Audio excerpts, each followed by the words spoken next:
Di sebuah daerah tandus di kawasan Timur Tengah, hiduplah seorang ulama besar bernama Syekh Ibrahim Al-Khawas. Namanya harum di kalangan para pencari ilmu, karena selain bijaksana, beliau juga dikenal memiliki kesaktian yang tidak sembarangan. Banyak yang percaya bahwa kekuatannya bukan hasil latihan biasa, melainkan karunia ilahi yang diperoleh melalui tirakat dan kesalehan luar biasa.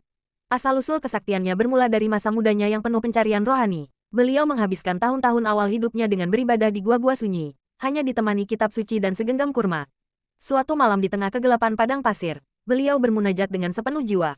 Pada malam itulah, menurut kesaksian murid-muridnya, Syekh Ibrahim mendapat isyarat dari langit berupa cahaya yang menyelimuti tubuhnya. Sejak saat itu, hal-hal aneh mulai terjadi. Syekh Ibrahim dapat berjalan di atas air, mengerti bahasa binatang, dan mengetahui isi hati manusia. Namun, beliau selalu merendah dan berkata, semua ini hanyalah titipan dari Allah. Aku tak memiliki apa-apa. Kesaktiannya justru membuatnya semakin tawadu, bukan tinggi hati. Ia mengajarkan bahwa kekuatan sejati bukan pada kehebatan fisik, tapi pada kedekatan kepada Sang Pencipta. Salah satu kisah paling terkenal dari Syekh Ibrahim terjadi di kota Rey, Persia. Kala itu, wabah penyakit menyerang penduduk hingga banyak yang meninggal. Orang-orang mulai panik dan kehilangan harapan. Syekh Ibrahim datang, berjalan kaki tanpa alas, dan berdiri di tengah pasar. Ia hanya berdoa dengan suara pelan sambil mengangkat kedua tangannya ke langit. Tak lama setelah itu, hujan turun deras, udara menjadi sejuk, dan wabah pun lenyap. Penduduk kota mengerubungi beliau, memohon agar beliau tinggal di sana. Namun sang wali menolak dengan lembut. Aku hanya musafir di dunia ini. Tempat tinggalku adalah di jalannya.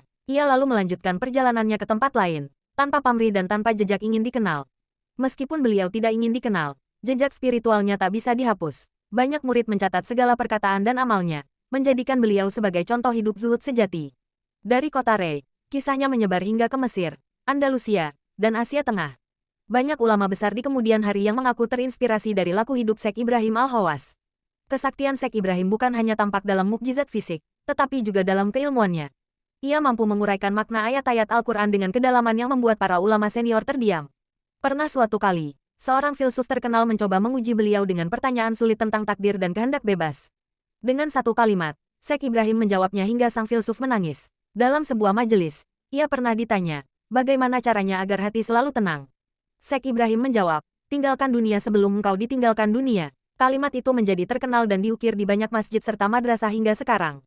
Ia dikenal bukan hanya karena ilmunya, tapi karena kemampuan menyentuh hati dengan kata-kata yang sederhana namun dalam. Hidup Syekh Ibrahim penuh keheningan dan pengabdian. Ia tak pernah mencari pengikut, namun ribuan datang mencarinya. Ia tak pernah membanggakan karamahnya, tapi karamah itu justru semakin sering muncul. Dan dalam setiap langkahnya, tampak jelas bahwa kesaktian sejati adalah hasil dari kesucian hati, bukan keinginan untuk hebat di mata manusia.